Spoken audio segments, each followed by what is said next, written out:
خیلی خوب کن. آماده ای تکنیک آریگاتو رو آموزش بدی؟ بله. پس بیا شروع کنیم. خب تکنیک آریگاتو تکنیکی که من در اوایل یادگیریم از استادم واهی تاکدای یاد گرفتم. ازش پرسیدم راز رسیدن به ثروت چیه؟ امکانش هست به منم آموزش بدید؟ اونم گفت به پولت آریگاتو بگو و بعدش دیگه چیزی نگفت. به نظر می رسید که جوابم همین بود. ازشون پرسیدم به پولت آریگاتو بگو چیه؟ گفت وقتی پول دریافت میکنی شکرگزار باش که پول به زندگیت اومده و وقتی پول رو خرج میکنی بازم شکرگزار باش که پول همراهت هست.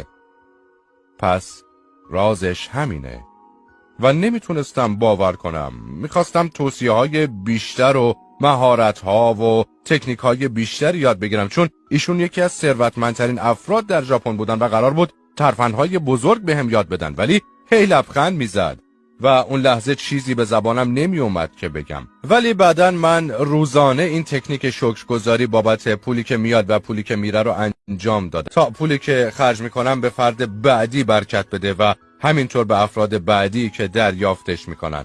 من تکنیک رو ساده کردم و فقط هر روز میگم متشکرم متشکرم متشکرم